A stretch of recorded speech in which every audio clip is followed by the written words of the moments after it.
काटिएगा जब आप तैयार हो। ठीक।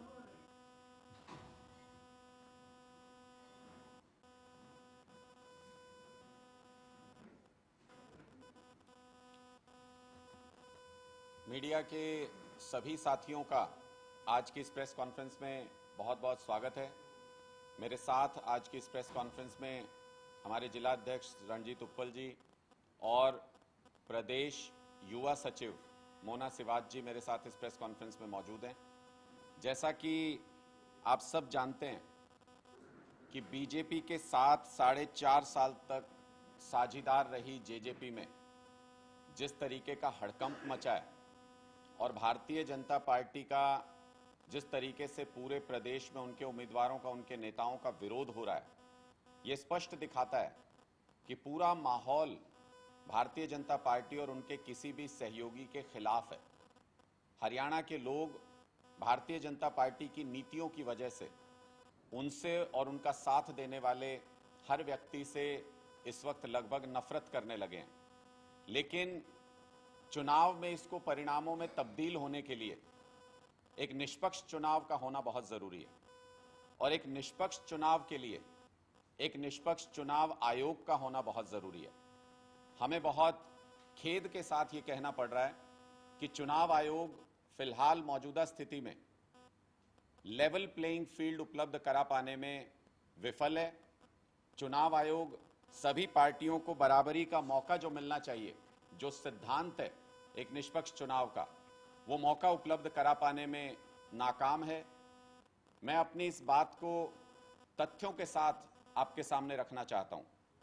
आप सब लोग जानते हैं हाल ही में कैथल में जो घटना हुई, आम आदमी पार्टी ने अपने कार्यक्रमों की परमिशन के लिए चुनाव आयोग की वेबसाइट पर आवेदन किया और उसके बदले में भद्दी भद्दी गालियां लिख के परमिशन तो रिजेक्ट की ही गई, साथ में भद्दी गालियां भी लिख करके जवाब दिया गया। इस मामले में चुनाव आयोग शुरू से ही लीपापोती की कार्रवाई कर रहा है। सबसे पहले चुनाव आयोग ने 5 निचले कर्मचारियों को सस्पेंड करके मामले को रफा दफा करना चाहा, लेकिन जब मामला पूरे देश में चर्चा में आ गया, अपनी तरह का ये इतिहास में पहला मामला था जब चुनाव आयोग की तरफ से किसी पार्टी को इस तरीके का जवाब दिया गया हो, तो फिर इस मामले में आगे कार्रवाई की गई।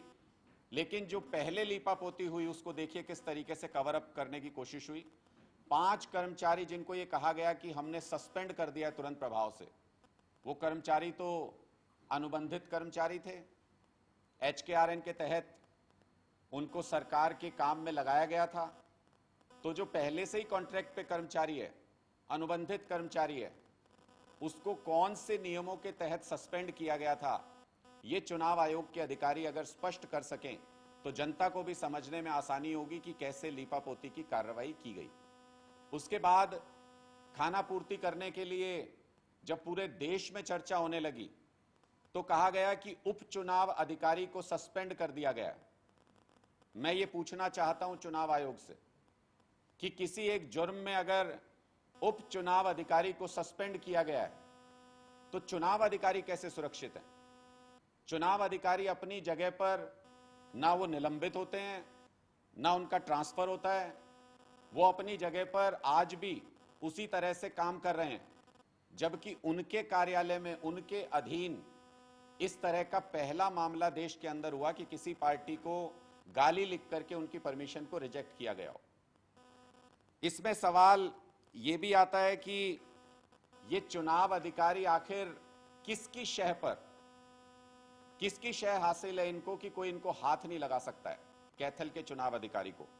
ये वही चुनाव अधिकारी हैं जो चुनाव आचार संहिता लागू होते हुए भी चुनाव आचार संहिता के दौरान भारतीय जनता पार्टी के विधायक के इशारे पर प्रशासनिक कार्रवाई को करते और रोकते हैं। इसके ढेरों उदाहरण पिछले दिनों में अखबार में छपते रहे हैं कि चुनाव अधिकारी ने कोई कार्रवाई चल रही थी प्रशासनिक वहां पर मार्केट में, और विधायक जी चुनाव अधिकारी के पास जाते हैं और चुनाव अधिकारी उसको रोक देते हैं और एक चुनावी फायदा, पॉलिटिकल फायदा भारतीय जनता पार्टी को पहुंचाया जाता है। ये स्पष्ट तौर पर इशारा करता है कि चुनाव अधिकारी को संरक्षण मिल रहा है। आज के दिन सत्ता में जो पार्टी है उससे संरक्षण मिल रहा है, लेकिन हमें हैरानी इस बात की है कि चुनाव आचार संहिता लागू होते हुए भी, चुनाव आयोग पूरी तरह से चुनाव आयोग के कंट्रोल में सब कुछ होते हुए भी, ये चुनाव अधिकारी अब तक ट्रांसफर क्यों नहीं हुए या निलंबित क्यों नहीं हुए? क्या फर्क है कि उपचुनाव अधिकारी इसी मामले में सस्पेंड हो जाते हैं और चुनाव अधिकारी को इस मामले में ट्रांसफर तक नहीं किया जाता है? हमारा सवाल सिर्फ ये है कि ऐसे चुनाव अधिकारी के होते हुए निष्पक्ष चुनाव की उम्मीद हम कैसे कर सकते हैं? ये कैथल के लोग भी आज के दिन में सोच रहे हैं, पूरे हरियाणा की जनता भी इस प्रकरण को बहुत नजदीकी से देख रही है। हमने उम्मीद ये की थी, इसलिए हमने इंतजार किया 2-3 दिन। हमने उम्मीद ये की थी कि शायद अभी चुनाव आयोग आगे कुछ कार्रवाई करेगा और इसके बारे में निर्णय लिया जाएगा। साथ ही अगर आप देखेंगे, जो मैंने अभी प्रकरण आपको बताया कि इनके चुनाव अधिकारी के चर्चे जो हैं वो पूरे कैथल के अंदर मशहूर हैं, अखबारों में लगातार छपते रहे हैं कि किस तरीके से पॉपुलिस्ट मेजर जो भारतीय जनता पार्टी अपनाती है कि हमने जाके रुकवा दिया किसी प्रशासनिक कार्रवाई को, उसमें ये चुनाव अधिकारी सहयोग करते रहे हैं।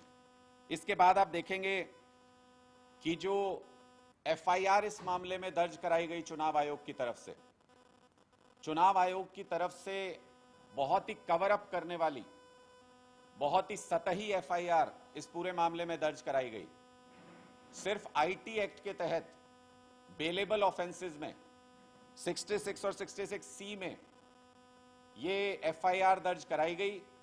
मानो ये कोई सामान्य सी घटना है जिसको उपचुनाव अधिकारी ने चुनाव आयोग की वेबसाइट का हैक होना बताया, जिस वेबसाइट के ऊपर चुनाव के नतीजे आते हैं पूरे देश के, उस वेबसाइट का हैक होना चुनाव आयोग के लिए इतनी सामान्य सी घटना थी कि आईपीसी की एक भी धारा को इन 5 कर्मचारियों के खिलाफ जो एफआईआर कराई गई इस घटना के लिए, उसमें आईपीसी की एक भी धारा को जोड़ा नहीं गया। मैं आपके सामने 2-3 धाराएं रखना चाहता हूं और आप खुद फैसला कीजिएगा कि ये धाराएं जुड़नी चाहिए थी इस एफआईआर में या नहीं। आईपीसी की धारा 166 और 167 ये कहती है, जब कोई सरकारी अधिकारी कोई गलत रिकॉर्ड या डॉक्यूमेंट बनाता है तो ये धारा उस पर लगती है। चुनाव आयोग की वेबसाइट पर, उनके आधिकारिक पोर्टल पर किसी ने सिर्फ गलत डॉक्यूमेंट नहीं बनाया, उसके अंदर भद्दी गालियां लिख के भेजी और उसके बावजूद भी ये धारा नहीं लगाई गई। क्या कारण था कि चुनाव आयोग इतनी सतही एफआईआर ऐसे मामले पर करवा रहा है? क्या इसको एक निष्पक्ष कार्रवाई चुनाव आयोग की तरफ से माना जा सकता है?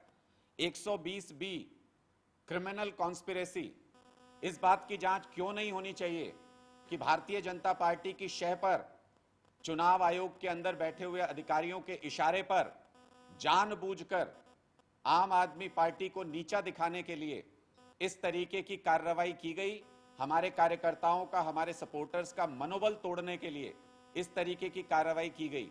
ये क्रिमिनल कॉन्स्पिरेसी का एंगल से जांच क्यों नहीं की जा रही? 120B क्यों नहीं लगाई गई इसके अंदर?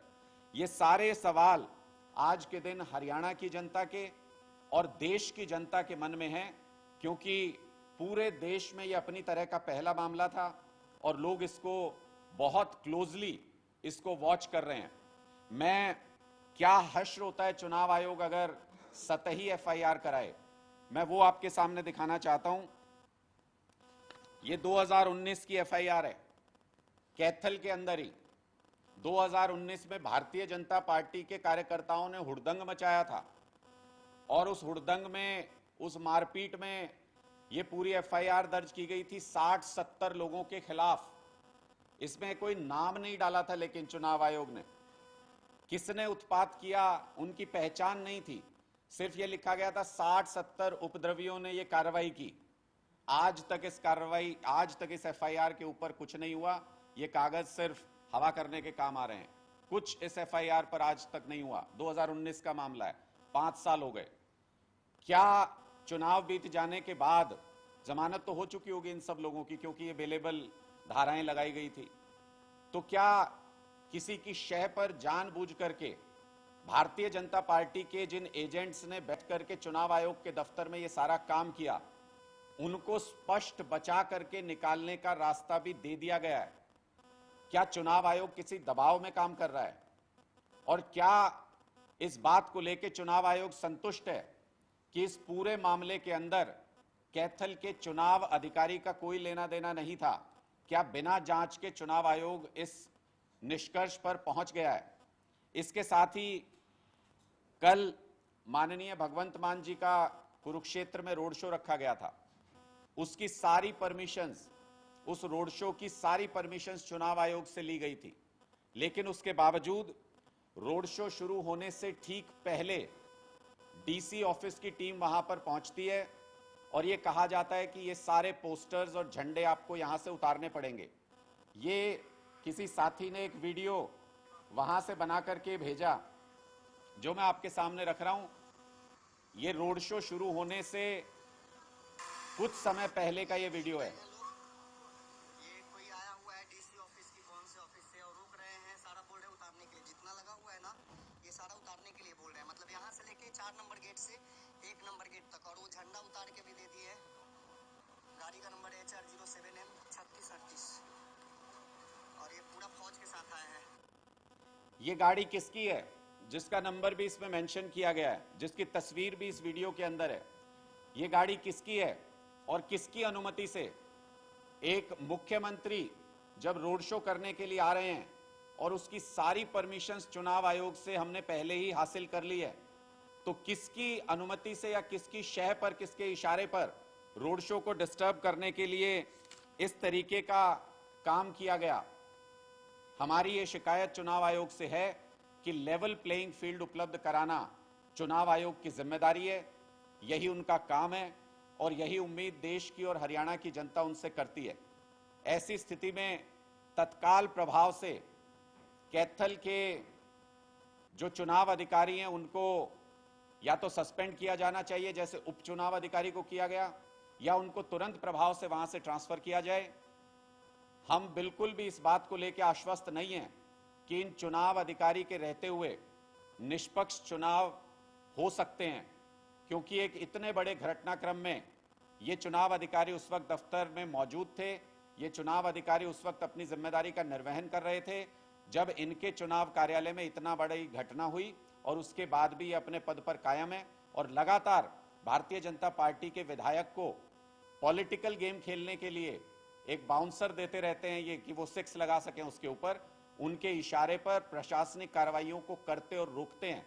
इस प्रकार का व्यक्ति निष्पक्ष कार्रवाई नहीं कर सकता चुनाव के दौरान। इनको तुरंत प्रभाव से उस जगह से हटाया जाना चाहिए और चुनाव आयोग ये सुनिश्चित करे कि जब हम सारी परमिशन सही समय पर सही तरीके से ले रहे हैं, तो मुख्यमंत्री भगवंत मान जी के रोड शो से पहले भी जिस तरीके की घटना हुई वो शर्मनाक है।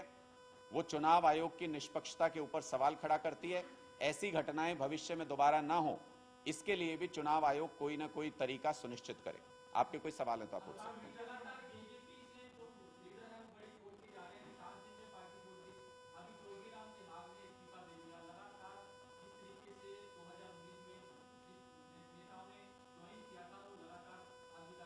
मैंने आज से 6 महीने पहले आपको ये कहा था और यहीं प्रेस कॉन्फ्रेंस में बैठ करके ये बात कही थी कि चुनाव आने दीजिए, जननायक जनता पार्टी में इतने लोग भी नहीं बचेंगे कि वो टिकट दे सके उनको चुनाव लड़ने के लिए। जेजेपी ने वोटर्स के साथ जो धोखा किया, आज वो उसका अंजाम भुगत रहे हैं। आज उनकी विचारधारा के साथ पूरे हरियाणा में कोई खड़ा होने को तैयार नहीं है। दुष्यंत जी जहां भी पूरे हरियाणा में जा रहे हैं उनका विरोध हो रहा है। उनकी माताजी उसके लिए पूरे हरियाणा के किसानों से माफी मांग रही हैं। लेकिन मुझे लगता है कि अगर समय रहते जिन किसानों के वोट से वो जीत करके आए थे, अगर उनका मान सम्मान रखा होता, उनकी बात का समर्थन किया होता, तो आज उनको ये स्थिति नहीं देखनी पड़ती। कमोबेश यही स्थिति भारतीय जनता पार्टी की है, लेकिन आज उनकी सरकार है, उनके हाथ में मशीनरी है, और जैसा मैंने आपको बताया कि चुनाव आयोग पर भी चारों तरफ से दबाव है जिसमें वो कार्रवाई कर रहे हैं।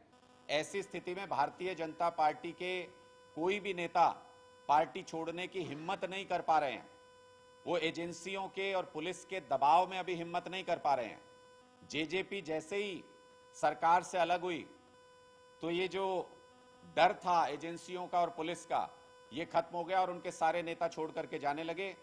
आने वाले समय में विधानसभा चुनाव जब नजदीक आएगा तो यही हश्र भारतीय जनता पार्टी का भी होना है।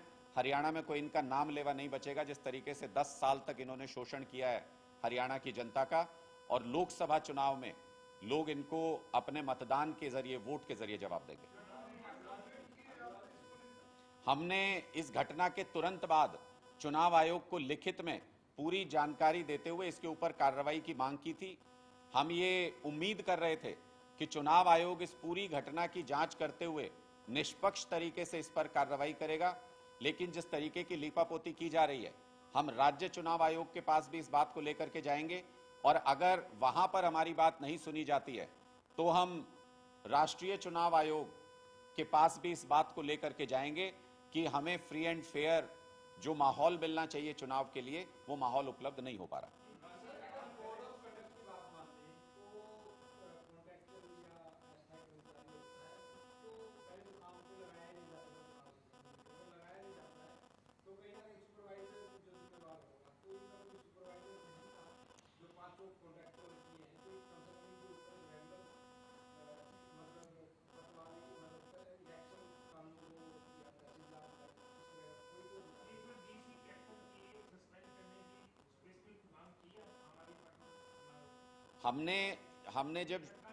हमने जब शुरू में घटना की जानकारी दे करके और उस पर कार्रवाई की मांग की थी, तब कोई स्पेसिफिक मांग नहीं की गई थी, क्योंकि ये उम्मीद की जाती है कि जब इस तरीके का प्रकरण हो रहा है तो इससे संबंधित सभी अधिकारियों को या तो चुनाव आयोग दंडित करेगा या उनको वहां से हटाया जाएगा। हमको ये देख करके बहुत हैरानी हुई कि एक ही कसूर में उपचुनाव अधिकारी को सस्पेंड कर दिया गया, लेकिन चुनाव अधिकारी को न ट्रांसफर किया जा रहा है, न उन पे कोई आंच आ रही है, उनके खिलाफ एक शब्द तक नहीं। तब हम इस मुद्दे को आपके समक्ष भी लेकर के आए हैं और चुनाव आयोग के समक्ष भी इस स्पेसिफिक मांग को लेकर के जाएंगे। अगर यहां नहीं सुनी जाएगी तो हमने कहा कि हम राष्ट्रीय चुनाव आयोग के पास भी जाएंगे, लेकिन लेवल प्लेइंग फील्ड किसी भी चुनाव में होना। अब जनता तो वोट देना चाहती है, खुल के वोट देना चाहती है, लेकिन अगर सारी मशीनरी चुनाव आचार संहिता लागू होने के बाद भी एक ही तरफ मदद करने लगेगी तो लेवल प्लेइंग फील्ड कैसे मिल पाएगा? तो लेवल प्लेइंग फील्ड के लिए हमें जहां तक जाना पड़ेगा, जहां भी अपील करनी पड़ेगी, हम उसके लिए करेंगे।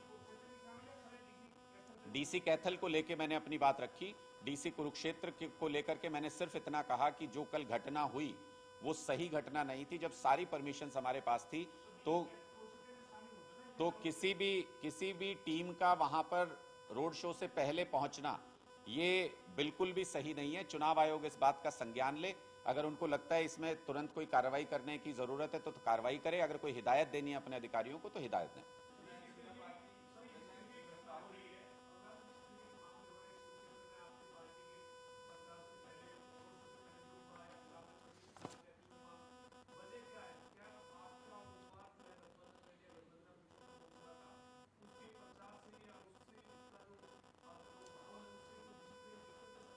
देखिए, निश्चित तौर पर इंडिया गठबंधन ने सिर्फ कुरुक्षेत्र सीट पर अभी तक अपना उम्मीदवार डिक्लेयर किया है और निश्चित तौर पर जब से हमने उम्मीदवार डिक्लेयर किया है हम एक पॉजिटिव एज पर हैं, हम अपर हैंड लिए हुए हैं। वहां पर लोगों के बीच में जबरदस्त उत्साह है इंडिया गठबंधन के उम्मीदवार डॉक्टर सुशील गुप्ता जी को लेकर के, और इसीलिए मैंने पहले भी ये कहा है कि नायब सैनी जी को मुख्यमंत्री बनाना कोई सुनियोजित प्रकरण नहीं था। अगर भारतीय जनता पार्टी ने पहले से ऐसी योजना बनाई होती या पहले से इसको सोचा होता तो 3 महीने पहले उनको प्रदेश का अध्यक्ष नहीं बनाते। इसका मतलब ऐसी कोई योजना भारतीय जनता पार्टी की नहीं थी। जब इंडिया गठबंधन के डॉक्टर सुशील गुप्ता जी को हमने उम्मीदवार घोषित किया और भारतीय जनता पार्टी ने अपने सर्वे करा के देखे तो उनको समझ में आया कि नायब सैनी जी बुरी तरह हार रहे हैं, और अगर भारतीय जनता पार्टी के प्रदेश अध्यक्ष अपनी लोकसभा सीट हार जाते हैं तो मिट्टी पलीत हो जाएगी भारतीय जनता पार्टी की पूरे हरियाणा के अंदर। इसलिए भारतीय जनता पार्टी ने उनको एस्केप रूट दे करके, सुरक्षित बचा करके मुख्यमंत्री पद पर बिठाया है। इसलिए हमको लगता है कि भारतीय जनता पार्टी इनसिक्योर्ड है पूरी तरह से कुरुक्षेत्र सीट को लेकर के। उनके उम्मीदवार जिनको वो वॉशिंग मशीन में धो करके कोयले के दाग हटा करके लेकर आए थे नवीन जिंदल जी को, वो तो 1-2 दिन प्रचार पर आए, भारतीय जनता पार्टी के कार्यकर्ताओं ने उनका विरोध कर दिया और उसके बाद से शायद वो विदेश यात्रा पर हैं जैसी हमको जानकारी मिली है। वो तो फील्ड छोड़ के पहले ही पीछे हट गए।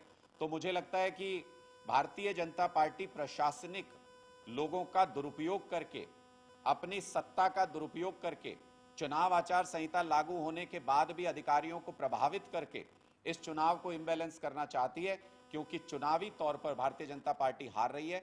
और ऐसे पहले भी कई प्रकरण आते रहे हैं जब चुनावी मैदान में भारतीय जनता पार्टी मुकाबला करने से डरती है। तो अरविंद केजरीवाल जी को जेल में डाल दिया, हमारी लीडरशिप को जेल में डाल दिया, कांग्रेस को आईटी के नोटिस भेज दिए, उनके अकाउंट सीज कर दिए, लेफ्ट फ्रंट को नोटिस भेज दिए गए, इनकम टैक्स की एजेंसीज, सारे विरोधी जितने भी हैं आज के दिन में उनके ऊपर कार्रवाई कर रही हैं। ये सारे प्रकरण ये बताते हैं कि जब भी भारतीय जनता पार्टी लोकतांत्रिक मुकाबले से डरती है तो वो एजेंसीज का, प्रशासन का सहारा लेती है।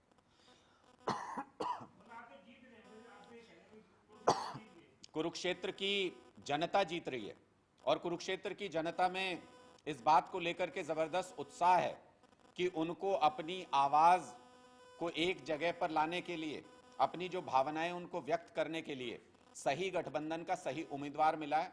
डॉक्टर सुशील गुप्ता जी के रूप में एक ऐसा व्यक्ति वहां पे चुनाव लड़ रहा है जो 900 के 900 गांव में, 900 से ज्यादा गांव है कुरुक्षेत्र लोकसभा में, एक एक गांव में जाके लोगों के सामने हाथ जोड़ के वोट मांग रहे हैं। जबकि भारतीय जनता पार्टी कभी जनता के बीच गई नहीं। पूर्व सांसद, जो पहले सांसद रहे इस सीट से, नायब सैनी जी आज भी हैं वैसे तो, वो कभी जनता के बीच में गए नहीं। और अभी जो उम्मीदवार चुने गए वो भी विदेश भ्रमण कर रहे हैं। इसलिए लोगों को अपनी भावनाएं व्यक्त करने के लिए सही उम्मीदवार कुरुक्षेत्र सीट पर मिल गया है, इसलिए लोगों में जबरदस्त उत्साह है।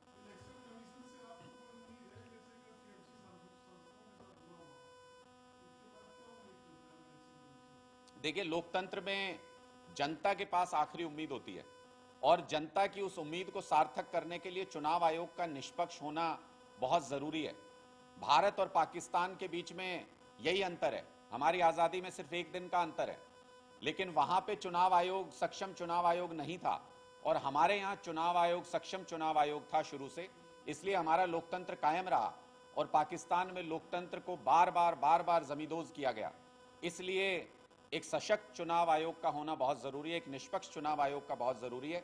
लोकतंत्र में हम उसकी उम्मीद करते हैं और लोकतंत्र में किसी भी तरीके की कोई भी गलत चीज अगर होती है, चुनाव आयोग भी निष्पक्ष अगर नहीं होगा, अगर भारतीय जनता पार्टी अपने अधिकारों का दुरुपयोग करेगी, सरकार अपने अधिकारों का दुरुपयोग करेगी, हर चीज का जवाब जनता के पास होता है, जनता जवाब देगी। अगर चुनाव आयोग भी निष्पक्ष नहीं होगा तो उस पलड़े को बैलेंस करने का काम भी जनता करेगी, जनता की अदालत में मामला है।